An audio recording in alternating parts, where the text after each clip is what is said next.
নমস্কার বন্ধুরা, উপন্যাসের পাতায় আপনাদের সকলকে স্বাগত। আজকে আমাদের নিবেদন হৃদমায়ের প্রেমগাথা পর্ব 6, লেখনীতে রিক্তা ইসলাম মায়া। তাহলে চলুন কানে হেডফোন লাগিয়ে চোখ বন্ধ করে হারিয়ে যান গল্পের জগতে, কারণ আমি পড়ব আর আপনারা শুধু শুনবেন। আমি আর পারছি না জুই, আমাকে রেস্ট নিতে দে, নয়তো মাথা ঘুরিয়ে পড়ে যাব রাস্তায়। কথাটা বলেই কারো অপেক্ষা না করে ধূপ করে বসে পড়লাম রাস্তার ঘাসের উপর। বড্ড ক্লান্তিতে শরীর নেতিয়ে যাচ্ছে আমার। এতক্ষণ যাবৎ মাথার উপর প্রখর সূর্যের তাপ নিয়ে হাঁটছিলাম নিরুদ্দেশ গন্তব্যের উদ্দেশ্যে।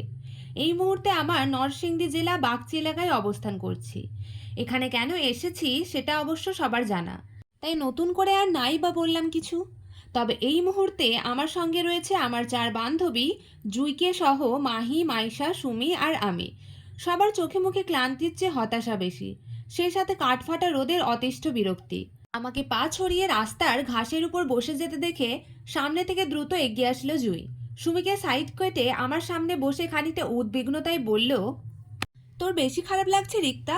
মাথা ঘুরছে তোর? পানি খাবি? ক্লান্তিতে মাথা নাড়িয়ে সম্মতি দিলাম, যার অর্থ হ্যাঁ, বেশি খারাপ লাগছে।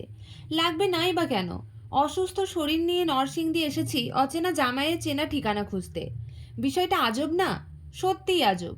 কিন্তু আমার ক্ষেত্রে যেন এসব আজব কারবার একটু বেশিই হয়ে থাকে। চট্টগ্রাম থেকে বাসায় এসেছি আজ 8 দিন গিয়ে 9 দিন হলো। 104 ডিগ্রি জ্বর নিয়ে বাসায় এসেছিলাম সেদিন। আরিফ ভাই আমাকে আর জুইকে নিয়ে এসেছিল চট্টগ্রাম থেকে, একদিন হসপিটালে রেখে। তারপর থেকে আমি আশুগঞ্জ নিজের বাসায় আছি। আজ বিগত 8 দিন লাগলো আমার সুস্থ হতে। এখনো পুরোপুরি সুস্থ নই আমি। তারপরও বান্ধবীদের হাত ধরে চলে আসলাম নরসিংদী জেলায় আমার অচেনা জামাইকে খুঁজতে। কোথায় তার খোঁজ পাবো জানি না, তবে হাল ছাড়িনি, এখনো খুঁজে চলেছি। কারণ তার সাথে আমার এখানেই দেখা হয়েছিল, তাই আমার বিশ্বাস তার ঠিকানা এখান থেকেই পেয়ে যাব। তাছাড়া এখানে এসে স্থানীয় লোকেদের জিজ্ঞাসা করতে করতে একটা কাজী অফিসে গিয়ে পৌঁছেছিলাম। সেখানে আমাকে বিয়ে পড়ানোর ওই বৃদ্ধ লোকটা ছিল না। ওনাদের সাথে কথা বলে বুঝতে পারলাম তারা আমাকে 1.5 বছর আগে সেদিন রাতে ওই অপরিচিত লোকটার সাথে বিয়ে দেয়নি। নিরাশ হয়েছিলাম আমরা সবাই। তবে লোকটা আমাদের আরও একটা কাজী অফিসের ঠিকানা দিয়েছে আর বলেছে সেখানে খোঁজ করতে। এখন সেই ঠিকানা অনুযায়ী হাঁটছিলাম আমরা, কিন্তু পথের মধ্যে ক্লান্তিতে বসে পড়লাম রাস্তায়। বড় বড় শ্বাস নিতে নিতে মুখের নেকাব মাথার উপর তুলতে তুলতে দুর্বল গলায় বললাম, দে, পানি দে, খাবো। আমার অসুস্থতা দেখে মাইশা, মাহি, সুমি তিনজনই আমাকে গোল করে দাঁড়ালো চারপাশে। গায়ে সবার বোরখা পরিহিত। মাইশা, সুমি নিজেদের বোরখা পরলেও আমি, জুই, মাহি পরেছি যার যার মায়ের বোরখা। বয়স্ক মায়ের বোরখা ছোট মেয়েরা পরলে কেমন হবে বুঝতেই পারছেন। আমাকে আর বলে বোঝাতে হবে না। অর্ধ পাগল বুড়ির মতন লাগছিল এক একজনকে। তারপরও নিজেদের সেফটির জন্য এই বোরখা পরে বাসা থেকে বের হয়েছিলাম সকাল 7টার বাসে। আমাদের সবার পরিবার জানে আমরা সবাই সুমিদের বাসায় যাচ্ছি, আর সুমির বাসায় জানে ও আমার বাসায় এসেছে আমাকে দেখতে। আমি অসুস্থ এজন্য। মূল কথা হলো আমরা সবাই যার যার বাসায় মিথ্যা বলে বের হয়েছি নরসিংদীর উদ্দেশ্যে। সকাল 7টায় বের হয়েছিলাম আর 11টার মধ্যে নরসিংদী বাগচি এলাকায় বাজারে পৌঁছে গেলাম। এখান থেকে কাজের সন্ধান করে একটা কাজী অফিসে পৌঁছেছিলাম। সেখান থেকে নিরাশ হয়ে অন্য কাজের ঠিকানায় যেতে গিয়ে পথের মধ্যে আটকে বসলাম, কারণ সত্যিই আমার অসুস্থ লাগছে। তাই মনে হচ্ছে গায়ের জ্বর আবারও উঠবে। কিন্তু এই মুহূর্তে আমি গায়ের জ্বর থেকে মনের অসুস্থতা একটু বেশি অনুভব করছি। আর তার কারণ হলো আমার ওই অচেনা স্বামীকে নিয়ে। লোকটাকে যত খুঁজতে যাচ্ছি ততই যেন তাকে হারিয়ে ফেলছি। কোনো মতেই যেন লোকটা নাগাল আমি পাচ্ছি না হাত বাড়িয়েও। এতে যেন আমার মনের অস্থিরতা কাজ করছে আরো বেশি লোকটার সন্ধান পাওয়ার জন্য। জানি না এই ঠিকানায় গিয়েও যদি লোকটার খোঁজ না পাই তাহলে কি হবে। আমার মনের অস্থিরতাটাও কাউকে বলতে পারছিলাম না, কারণ আমি যাদের বলবো ওরা সবাই আমার উপর ক্ষেপে যাবে স্বামী নামক লোকটার জন্য অস্থিরতার কথা শুনলে। কিন্তু আমি কি করব?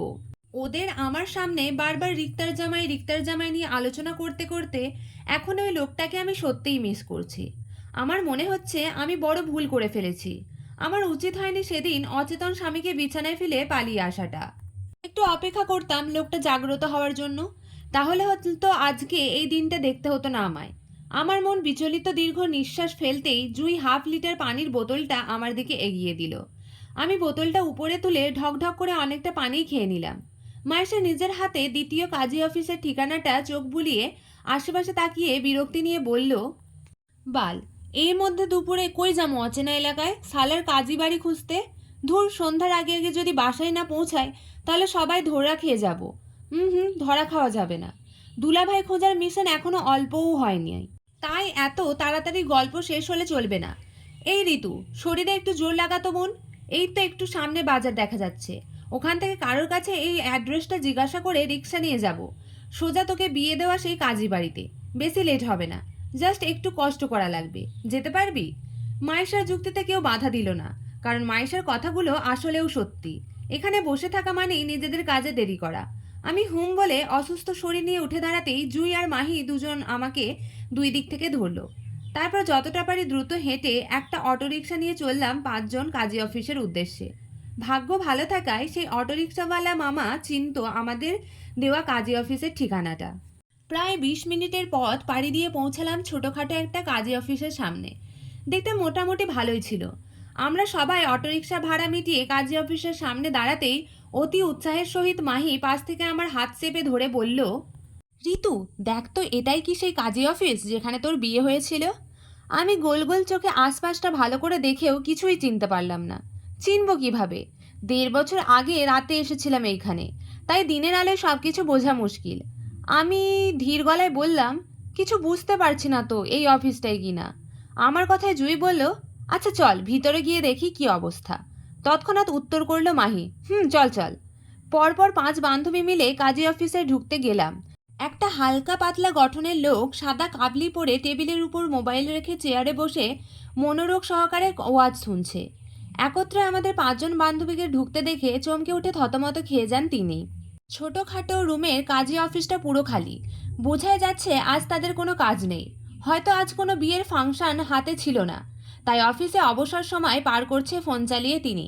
আমাদের 5 বান্ধবীকে দেখে অভিনবে দ্রুত ফোন বন্ধ করে পাশে রেখে আমাদের দিকে তাকিয়ে সালাম দিয়ে প্রথমে জিজ্ঞাসা করলেন, আসসালামু আলাইকুম। জি, আপনারা কি বিয়ে করানোর কাজে এসেছেন নাকি তালাকের পরামর্শে? জড়তায় আমরা একে অপরের মুখ চাওয়াচাই করলাম, কিন্তু মায়েশা আমাদের সবাইকে অপেক্ষা করে সাহসিকতার সঙ্গে এগিয়ে গেল লোকটার সম্মুখে এবং বলল, জি আসলে আমরা আপাতত আপনার কাছে তালাকের পরামর্শের জন্যই এসেছিলাম। আসলে আপনাদের এখান থেকে 1.5 বছর আগে 2017 সালে নভেম্বরের 3 তারিখে আমার এক কাজিন বোনের বিয়ে হয়েছিল। এখন ওরা ছাড়াছাড়ি যায়, কিন্তু আমার বোনের কাছে কাবিননামার কোনো কপি নেই। সেজন্য আপনাদের কাছে টাকা দিয়ে পাঠাইছে আমাদের কাবিননামার একটা কপি নেওয়ার জন্য। আপনি প্লিজ একটু কষ্ট করে 2017 সালে নভেম্বরের 3 তারিখের বিয়ের তালিকাটা চেক করে আমাদের সেই কাবিননামাটা একটু দিবেন প্লিজ। কাজী লোকটা বোকা চোখে আমাদের দিকে তাকালেন। হয়তো মায়েশার কথা একটু বিশ্বাস করেছে এজন্য। লোকটা চেয়ার ছেড়ে উঠে দাঁড়ালো, আমাদের বসতে বলে পাশের রুমে গেল, আর 5 মিনিট পর ফিরে এলো মোটা তাজা একটা রেজিস্ট্রির বিয়ে খাতা নিয়ে। আমাদের সবার চোখে মুখে তখন আশার আলোর মতো ঝলঝল করছিল খাতাটা দেখে। লোকটা আমাদের সামনে খাতা খুলে বসতে বসতে বলল, যার কাবিননামা লাগবে সেই কন্যার নাম কি? ঝটপট উত্তর করলো মাহি, জি রিক্তা ইসলাম মায়া। কাজে আর কোনো প্রশ্নের উত্তর করলো না, শুধু মনোযোগ সহকারে 2017 সালের নভেম্বরের 3 তারিখে ধরে রিক্তা ইসলাম মায়া নামের আমার কাবিননামাটা খুঁজতে লাগলেন। এর ফাঁকে মাহি কাজী সাহেবকে আমার নামটা বলে আমাকে খুঁচিয়ে বলল, ঋতু আমি নামটা ঠিকঠাক বলেছি তো? না মানে তুই এই নামেই বিয়েটা করেছিস নাকি অন্য কোনো নামে? না, এই নামেই করেছি। তার মানে আমি তোর নামটা ঠিকঠাক বলেছি তাই তো? আরে বাহ, দারুণ তো, আন্দাজে বোকা মেরে ফেললাম। মাহির কথার অর্থ না বুঝে কপাল কুঁচকে তাকাতেই মাহি ফের বলল, ও আচ্ছা ভালো কথা। ঋতু দেখ তো এই লোকটাই কি ছিল সেদিন রাতে তোকে বিয়ে দেওয়ার কাজীটা? মাহির কথা চোখ ছোট ছোট করে তাকালাম আমার সম্মুখে বসা কাজীর দিকে। 1.5 বছর আগে স্বামীর চেহারাটাই মনে রাখতে পারিনি, সেখানে বিয়ে পড়ানো কাজের চেহারাটা কিভাবে মনে রাখবো? তারপরও আমার যতটুকু স্মরণ আছে, সেদিন রাতে আমাদের বিয়েতে দিয়েছিল একটা মোটা তাজা বেশ বয়স্ক লাল দাড়িওয়ালা বৃদ্ধা লোক, ওনার নিজের বাড়িতে, কোথায় কাজী অফিসে নয়। আমি অসম্মতি দিয়ে বললাম, না ইনি সেই কাজী নন। আমাকে যে বিয়ে দিয়েছিল সেই লোকটা অনেক বয়স্ক বৃদ্ধা লোক ছিল। আমায় কথার মুহূর্তে চুপ করে যায় মাহি, খানিকটা ভেবে বলল, আমার মনে হয় ওই লোকটা এই বৃদ্ধ কাজীর ছেলে হবে। আমি এবারও অসম্মতি দিয়ে বললাম, না এই লোকটা বৃদ্ধ কাজের ছেলে নয়, কারণ আমাকে বিয়ে দেওয়া বৃদ্ধ কাজের একটাই ছেলে ছিল যে সেদিন আমাদের উপকার করেছিল নিজের বাসায় আশ্রয় দিয়ে। সেই লোকটা এই লোক নয়। মাহি এবার নড়ে চড়ে বসলো, চোখে মুখে হতাশা দেখা গেল ওর। খানিকটা দ্বিধা নিয়ে বলল, তাহলে আমার মনে হয় এই লোকটা এই অফিসের স্টাফ হবে। মাহির কথায় ভরসা পাচ্ছিলাম না আমি। তারপরে ছোট করে উত্তরে বললাম, হবে হয়তো। থমথমে পরিবেশে আমরা সবাই কাজী লোকটার দিকে তাকিয়ে আছি, যে কিনা একের পর এক পৃষ্ঠা উল্টিয়ে আমার কাবিননামা খুঁজে চলেছে। ওনার পৃষ্ঠা উল্টানো দেখে বুঝলাম উনি ইতিমধ্যে কয়েকবার করে রেজিস্ট্রি খাতা ঘাঁটিয়ে ফেলেছে আমার কাবিননামাটা খুঁজতে। অবশেষে তিনি রেজিস্ট্রি খাতা বন্ধ করে আমাদের দিকে তাকিয়ে বলল, দুঃখিত জানাবারা, 2017 সালের নভেম্বরের 3 তারিখের কোনো কাবিননামা এইখানে নেই, কারণ এই তারিখে আমাদের কাজী অফিস খোলা হয়নি। আমি এখানে নতুন স্টাফ, তাই একটু খাতাটা চেক করে নিলাম, কারণ আমাদের এই কাজী অফিসটা প্রতিষ্ঠিত হয়েছে আজ থেকে বিগত 1 বছর 5 মাস আগে, মানে বরাবর 2018 জানুয়ারি মাসে খোলা। আপনারা 2017 সালের নভেম্বরের 3 তারিখের কাবিননামা খুঁজছেন, তার মানে এই অফিস প্রতিষ্ঠিত হওয়ার আরও 2 মাস আগে আপনার বোনের বিয়ে হয়েছিল। এর মানে আপনারা ভুল ঠিকানায় এসছেন। আপনার বোনের হয়তো অন্য কোনো কাজী অফিস থেকে বিয়ে হয়েছিল, এখান থেকে নয়। এক আকাশ ভেঙে পড়ল এমন একটা থমথমে অবস্থায় বসে আছি আমরা সবাই, হতাশায় হতবাক সবাই, কারো মুখে কোনো কথা আসছে না।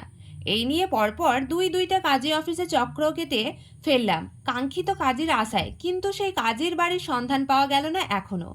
সবার থমথমে ভাবে রেশ কাটিয়ে জুই আগ্রহ গলায় বলল, আচ্ছা, এর আগে কি আপনারা নিজেদের বাসায় বিয়ে পড়াতেন?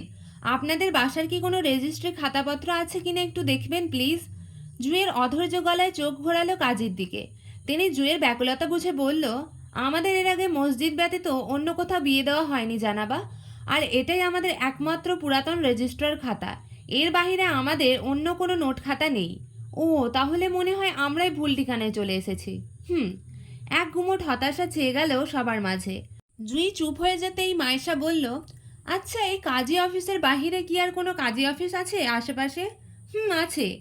এই এলাকায় পশ্চিম দিগন্তে সৈয়দ কাজীর অফিস আছে। আপনারা সেখানে খোঁজ করে দেখতে পারেন। আমরা সেখান থেকেই এসেছি মাত্র। ওরাই আমাদের এখানের অফিসের ঠিকানা দিয়েছে। ওদের কাছেও আমাদের কাঙ্ক্ষিত কাবিননামা পাইনি। তাহলে দুঃখিত জানাবা, আর কোনো কাজী অফিস নেই এই এলাকায়। আপাতত এই দুটোই আছে। আপনারা হয়তো ভুল এলাকায় এসেছেন মনে হয়। একরাশ হতাশা নিয়ে উঠতে চাইলে সবাই, কিন্তু আমি উঠলাম না, কারণ আমাকে যে ওই দিন রাতে বিয়ে দিয়েছিল ওই কাজের নামটা না জানলেও ওনার ছেলে হাফেজ সাহেবের নামটা ঠিকই মনে আছে আমার। উনি আমাদের সেদিন রাতে সাহায্য করেছিল। হয়তো এখন ওনার নামটা বললে বাকি পরিচয়টা পেয়ে যাব। তাই আমি প্রশ্ন করে বললাম, আচ্ছা, আপনি হাফেজ সাহেব নামে কাউকে চিনেন এই এলাকার? আমার কথায় সবাই উঠতে গিয়েও উঠল না, বরং কৌতূহল চোখে ঘোরালো আমার দিকে। কাজী সাহেব আমার প্রশ্নে তিনিও একটা প্রশ্ন করলো আমাকে। কোন হাফেজ সাহেবের কথা বলছেন আপনি? কোনো পাড়ার হাফেজ। কোন পাড়ার উনি আপাতত সেটা বলতে পারবো না, তবে ওনার বাবাও মানুষের বিয়ে পড়ান। কাজী টাইপের মানুষ ছিল ওনার বাবা। আমার কথায় উনি দ্রুত সম্মতি দিয়ে বলল, আচ্ছা আচ্ছা, আপনি কাজী মোল্লা হুজুরের কথা বলছেন। মসজিদের ইমামতি করতেন যে, ওনার কথা বলছেন না? সঠিক জানি না এই লোকটাই কিনা। তারপরও শেষ আশা মনে করে সম্মতি দিয়ে বললাম, জি উনি। উনির বাসার অ্যাড্রেসটা দেওয়া যাবে? জি অবশ্যই। আমি এক্ষুনি অ্যাড্রেসটা লিখে দিচ্ছি। তবে এখান থেকে বেশ দূরে নয় হুজুরের বাড়ি। 5 মিনিটের পথ গেলেই সামনে পেয়ে যাবেন হুজুরের বাড়ি। জি আচ্ছা, ধন্যবাদ। লোকটার থেকে কাগজের টুকরোটা হাতে নিয়ে উঠে দাঁড়ালাম। আমার সাথে সাথে বাকিরাও উঠে দাঁড়ালো। সবার চোখে মুখে কৌতূহলের তীক্ষ্ণতা। হয়তো জানতে চাচ্ছে আমি কাজীর নামটা এতক্ষণ যাবৎ ওদেরকে কেন বললাম না। আসলে নামটা আমার নিজেরও স্মরণে ছিল না। আন্দাজে ঢিল মারলাম আর কি। এবার আন্দাজ করাটা সত্যি কিনা সেটা লোকটার বাড়িতে গিয়েই বুঝতে পারবো। অনেক চেষ্টায় অবশেষে সফল হলাম আমরা। আমাকে বিয়ে দেওয়া সেই কাজীর বাড়িতে পৌঁছাতে সক্ষম হলাম। এই মুহূর্তে আমরা সবাই দাঁড়িয়ে আছি সেই হাফেজ সাহেবের বাড়িতে। এই বাড়ি থেকে আমার বিয়ে হয়েছিল 1.5 বছর আগে সেই পরিচিত লোকটার সাথে। অবশেষে স্বামী নামক লোকটার পরিচয় পেতে যাচ্ছি বলে বুকের ভিতরে অজানা একটা অস্থিরতা কাজ করছে। বুকটা ধুকধুক করছে ক্ষণে ক্ষণে। আমরা হাফেজ সাহেবের বাড়ির উঠানে দাঁড়িয়ে আছি। আমাদের ঠিক সামনে দাঁড়িয়ে আছে সুমন নামক হাফেজ সাহেবের বড় ছেলে। এই ছেলেকে আমি আমার বিয়ের রাতে একটু করে দেখেছিলাম হাফেজ সাহেব আর দাদা কাজী মোল্লার পিছনে দাঁড়িয়ে থাকতে। ছেলেটার চেহারাটা মনে ছিল না, তবে এখানে এসে ছেলের কথা একটু আধটু মনে করতে পারছি। এই মুহূর্তে শুরু যে আমার মনে টান টান উত্তেজনা কাজ করছে এমনটা নয়। বর্তমানে সবার মাঝেই আমার মতো উত্তেজনা কাজ করছে। আর সেই উত্তেজনা থেকেই সুমন নামক ছেলেটি আমাদের কাছে আসতেই প্রথম প্রশ্নটা করলো মাহি। আমরা অনেক দূর থেকে হাফেজ সাহেবের কাছে এসেছি ভাইয়া, উনি কি বাসায় আছে? বোরখা পরিহিত আমাদের 5 কন্যাকে এক পলক চোখ বুলালো ছেলেটি। এতগুলো মেয়ের সাথে একত্রে কথা বলতে বেশ ইতস্ততও দেখালো তাকে। এজন্য আমাদের থেকে চোখ সরিয়ে তাকালো মাহির দিকে। বিনীত সহিত বলল, জি না, আবু নরসিংদীতে নেই। উনি রাজশাহীতে আছে আজ বিগত 2 মাস ধরে। সুমি ছট করে প্রশ্ন করে বলল, উনি ওইখানে কি করেন? কবে আসবেন? জি, ওইখানে আমাদের আম বাগানে দেখাশোনা করেন আব্বা। তবে কবে আসবে বলতে পারছি না। ছেলেটির কথায় জুই বলল, আসলে আমরা অনেক বিপদে পড়ে আপনার বাবার কাছে এসেছিলাম সাহায্যের জন্য। আপনার বাবা আমার ছোট বোনের বিয়ে দিয়েছিল 1.5 বছর আগে আপনাদের বাড়িতে। এজন্য ওনার সাথে জরুরি ভিত্তিতে দেখা করতে চাই আমরা। জুয়ের কথায় হালকা কপাল কুঁচকালো ছেলেটি। তীক্ষ্ণ দৃষ্টিতে আমাদের সবাইকে এক পলক দেখে বলল, বিয়া পড়ানোর কাজ তো আমার আব্বা করতো না, দাদা করতো। আপনার বোনের বিয়ে যদি আমাদের বাড়ি থেকে হয়ে থাকে তাহলে সেটা আমার দাদা ভাইই দিয়েছিলেন, হয়তো আমার আব্বা না। ছেলেটির কথায় তৎক্ষণাৎ আমার স্মরণে আসলো সেই বৃদ্ধা কাজী সাহেবের কথা। হ্যাঁ, উনিই আমাদের বিয়ে দিয়েছিলেন, ওনার ছেলে নয়। তাই আমি ঝটপট উত্তরে বললাম, হ্যাঁ, আপনার আব্বা নয়, আপনার দাদাই ছিলেন আমাদের বিয়ে দেওয়া কাজী সাহেব। উনি কোথায়, ওনাকে ডাকুন একটু প্লিজ। বিষণ্ণ ছেলেটি আমার দিকে চমকে তাকালো। আমার হুটহাট কথায় যেন ছেলেটি চমকে গেল। আমার বান্ধবীরাও চমকিয়েছে একটু। আমি এমনভাবে নিজের বিয়ের বিষয়টা ফাঁস করে দিব ওরা হয়তো ভাবেনি। কারণ এখানে আসার আগে আমরা কথাই ছিল কেউ যেন ভুলেও না বলি আমি সেই পাত্রী যার কাবিননামার তোড়জোড় করে খোঁজ চালাচ্ছি আমরা। এই ওয়াদা কেউ ভঙ্গ করিনি, বরং আমি উত্তেজনায় মুখ ফসকে বলে ফেললাম। আমার হুটহাট এই মুখশ্লিভ করার বিষয়টার জন্য না জানি কোন দিন বড় ধরনের বিপদের সম্মুখীন হই আমি, আল্লাহ জানে। আমার বান্ধবীদের কড়া দৃষ্টিতে এড়াতে আমি ছেলেটির দিকে তাকালাম। ছেলেটি বিষণ্ণতা কাটিয়ে বলল, আমার দাদা বেঁচে নেই। উনি আগুনে পুড়ে মারা গেছে আজ বিগত 1 বছর 4 মাস হয়েছে। সেই থেকে দাদার কাজই অফিসটা বন্ধ। সুমন নামক ছেলেটার কথায় মাথা চক্কর দিয়ে উঠল সবার। তৎক্ষণাৎ হতাশা ঘোর চোখ মুখ ফুটেই উঠল। এত কষ্ট করেও কি অবশেষে অচেনা লোকটির পরিচয় পাবো না? এই কাজী সাহেবই তো চিনতেন আমার স্বামী নামক লোকটাকে। এখন তিনি মারা গেছেন। এবার কিভাবে পৌঁছাবো ওই লোকটা অবধি? হতাশা যখন আমার গলায় ধরে আসছিল, কষ্টে তখন মাইশা আশার আলো জ্বালিয়ে দ্রুত প্রশ্ন করল ছেলেটাকে। বলল, আপনার দাদা বেঁচে নেই, কিন্তু ওনার কাজী অফিসের কাগজপত্র তো এখনও রয়েছে, তাই না? ওখানে নিশ্চয়ই বিয়ের পুরাতন রেজিস্ট্রির খাতাগুলো আছে। আসলে আমাদের 2017 সালের নভেম্বরের 3 তারিখের বিয়ে পড়ানোর সকল লিস্টগুলো লাগবে। ওই তারিখে আপনাদের বাড়িতে রিক্তা ইসলাম মায়া নামক একটি মেয়ের বিয়ে দিয়েছিল আপনার দাদা। এই মেয়েটি আমাদের বান্ধবী। ওর কাবিননামাটা আমাদের চাই। আপনি কি একটু কষ্ট করে আপনার দাদার অফিসের পুরাতন রেজিস্ট্রির খাতা ঘেঁটে আমাদের সেই কাবিননামার একটা ছবি দিতে পারবেন? আসলে আমরা অনেক আশায় এসেছিলাম এখানে। প্লিজ আমাদের আশা ভাঙবেন না। কষ্ট করে আমাদের একটু সাহায্য করুন না, রিক্তা ইসলাম মায়া নামক কাবিননামা খুঁজে দিয়ে প্লিজ। মায়েশার সহজ কথায় যেন এক আকাশ সমান চমকে উঠল ছেলেটি। মায়েশার কথা শেষ হতে না হতেই তুমুল গতিতে আমার দিকে তাকিয়ে বলল, আপনিই সেই মেয়ে যার উদ্দেশ্যে কিছুদিন আগে কিছু লোক এসেছিল আমাদের বাড়িতে? তারাও আপনাদের মতো করেই একই তারিখের কাবিননামার কাগজটা খোঁজ করছিল। উনি সম্ভব আপনার স্বামী হবেন, আবার নাও হতে পারে, কারণ লোকটার সাথে আরও 2জন মানুষ ছিল একই কালো পোশাক পরিহিত। তাই ঠিকঠাক বলতে পারছিলাম না কোন লোকটা আপনার স্বামী হবে। লোকটার কথা এবার আমাদের মাথায় আকাশ ভাঙল। সর্বনাশ! সেই অচেনা লোকটা আমার খোঁজ করেছে, কিন্তু কেন? আমাকে দিয়ে তার কি প্রয়োজন? নিশ্চয়ই খারাপ কোনো মতলব হতে পারে। ভয়ে আমার কলিজা শুকিয়ে কাঠ। সেই সাথে তুমুল উত্তেজনা দেখালো আমার একজন বান্ধবীর ফেসে। ওরা একে একে ছেলেটিকে প্রশ্ন করতে লাগলো। প্রথমে মাহি বলল, আপনি কি ওনাদের কাবিননামার কাগজটা দিয়ে দিয়েছেন? না, দিইনি। কারণ? ছেলেটিকে বলতে না দিয়ে তাড়াহুড়োয় সুমি বলল, ভেরি গুড, দেননি। যান, কাবিননামার কাগজটি আমাদের জন্য নিয়ে আসুন। যান যান। আমাকে দেখিয়ে ছেলেটি বলল, ওনার কাবিননামার কাগজটা আমার কাছে নেই। সেটা তো। আবারও ছেলেটিকে বলতে না দিয়ে মাইশা বলল, নেই মানে? কাবিননামার কাগজ দিয়ে আপনারা কি করেছেন? কাজী অফিসে না বিয়ের কাবিননামার একটা কাগজ থাকে? তাহলে আপনাদের কাছে থাকবে না কেন? সবার এত এত প্রশ্নে ছেলেটি এবার বেশ বিরক্ত হয়ে বলল, প্লিজ আমাকে বলতে তো দিন। আপনারা সবাই এত প্রশ্ন করলে আমি উত্তর দিব কিভাবে? জুই সবাইকে থামিয়ে দিয়ে শান্ত কণ্ঠে বলল, আপনি বলুন ভাইয়া, আমরা আপনার কথা শুনছি। দীর্ঘ নিঃশ্বাস ফেলে ছেলেটি বলতে লাগলো, আসলে দাদার অফিসে ইলেকট্রিক শর্ট সার্কিটে হঠাৎ করে একদিন আগুন লেগে যায়। সেই আগুনে আমার দাদা সহ অফিসের সব কিছু পুড়ে ছাই হয়ে যায়। কিছুই বাঁচতে পারেনি। এজন্য মূলত আপনাদের এই মুহূর্তে সাহায্য করতে পারছি না, কারণ আমাদের কাছে কিছুই নেই। এই একই কথা আমি সেই দিন ওই লোকগুলোকেও বলেছিলাম। 3টি লোক এসেছিল আর আমাকে আপনার বিয়ের কাবিননামাটা দিতে বলেছিল। আমি কাবিননামাটা দিতে না পারায় আপনার তথ্য চাচ্ছিল আমার কাছে। আপনি আমাদের পরিচিত কেউ হন কিনা বা আপনি কখনো কাবিননামা খোঁজে এখানে এসেছেন কিনা কাউকে নিয়ে, এসব আমি না করেছিলাম সেদিন, কারণ আপনি কখনোই আসেননি এতদিন। কিন্তু আজ আপনি আসবেন আমিও ভাবতে পারিনি। এমনটা জানলে আমিও তাদের নাম্বার রেখে দিতাম, কল করে বলতাম আপনারা এখানে এসেছেন। আসলে আমি যতদূর বুঝলাম ওরাও আপনাই খুঁজছে, আপনারও তাদের খুঁজছে, কিন্তু কেউ কারো খোঁজ পাচ্ছেন না। ছেলেটির কথায় জুই বলল, আপনার কাছে ওনাদের কোনো তথ্য আছে? ওনারা কোথাকার মানুষ, নাম কি তাদের, এমন কোনো তথ্য আছে আপনার কাছে, দিতে পারবেন? জি না, পারবো না। আসলে তখন বিষয়টা এত গুরুত্ব দিইনি। লোকগুলো আমাকে যা প্রশ্ন করেছিল আমি সেই প্রশ্নের ঠিক ঠিক উত্তর করেছিলাম শুধু। তাছাড়া সবার মুখে মাস্ক পরা ছিল, তাই কাউকে চেনার উপায় ছিল না আমার। তবে ওনাদের কথায় বুঝলাম ওরা ঢাকার মানুষ হবে, হয়তো কারোর পাঠানো লোক হবেন। পোশাক তেমনই মনে হয়েছিল আমার কাছে। হতাশার উপর হতাশা হচ্ছিল আমরা সবাই। সেই হতাশা নিয়েই জুই আবারও বলল, আচ্ছা ওরা যেদিন বিয়ে হয়েছিল সেদিন রাতে ওর স্বামীকে নিশ্চয়ই আপনি দেখেছেন, নামটাও শুনেছেন। আমাদের নামটা বলতে পারবেন একটু? সবার কৌতূহলী চোখ ছেলেটির দিকে তাক করা, কিন্তু ছেলেটি ইতস্তত চোখে আমার দিকে এক পলক তাকিয়ে বলল, আসলে সেদিন ঘুমের ঘোরে ছিলাম আমি, এই জন্য ঠিকঠাক বড় বউ কাউকে দেখিনি। বরের নামটা সেদিন রাতে শুনলেও এখন আমার মনে নেই, অনেক আগের কথা তো তাই। আর সেদিন রাতে ঘুমের রেশের মধ্যে বর বউকে দেখেছিলাম, তাই কারো চেহারাটাও মনে নেই। সকালে উঠে আমি কাউকে দেখতে পাইনি। মেয়ে নাকি রাতেই স্বামীকে রেখে পালিয়ে গিয়েছিল, এমনটা শুনেছিলাম আব্বুর মুখে। বাকিটা আমার আব্বা বলতে পারবে ভালো, তিনিই আপনার বোনকে আমাদের বাসায় এনেছিল। জুই আবারও প্রশ্ন করে বলল, আপনার বাবা নিশ্চয়ই ওই ছেলেকে চিনবে, রাইট?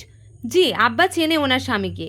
আব্বা মুখে শুনেছিলাম ওনার স্বামী নাকি অনেক বড় মাপের একজন লোক, ওনাকে নাকি সবাই এক নামে চিনে, আবার সবাই ভয়ও পায় নাকি। তাড়াহুড়োয় সুমি প্রশ্ন করে বলল, কেন ভয় পায় কেন? উনি কি সন্ত্রাস টাইপের লোক নাকি? সুমের প্রশ্নে ছেলেটি আমার দিকে তাকালো, ইতস্ততায় বলল, হবে হয়তো, আমি সঠিক জানি না, আব্বু জানে। জুই বলল, আচ্ছা আপনার আব্বু আসবে কবে বলতে পারেন? জি, আমার আব্বা এখন আসবে না, এখন আমের সিজন।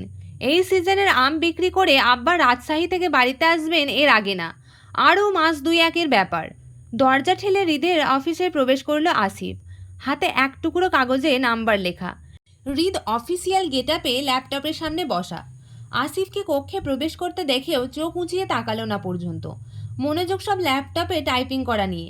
আসিফ হৃদের মনোযোগ বুঝে খানিকটা দ্বিধা করলেও কিছু বলতে।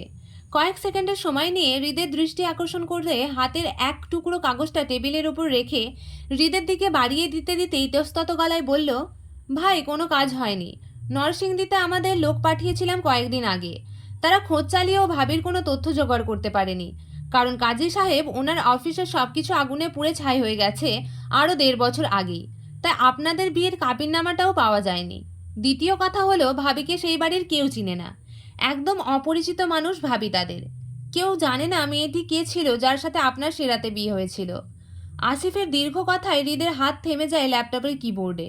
চোখ উঁচিয়ে তীক্ষ্ণ দৃষ্টিতে তাকালো আসিফের দিকে। ল্যাপটপের কাজ রেখে আসিফের বাড়িয়ে দেওয়া কাগজটার দিকে একটা ভুরু উঁচিয়ে তাকাতেই আসিফ হৃদের মনোভাব বুঝে বলল, ভাই এখানে কাজী সাহেবের ছেলে হাফেজ সাহেবের নাম্বার আছে, এই লোকটার সাথে কথা বলে হয়তো ভাবির সম্পর্কে কিছু জানা গেলেও যেতে পারে, এজন্য মূলত লোকটার নাম্বার আনতে বলেছিলাম আমাদের লোকেদের।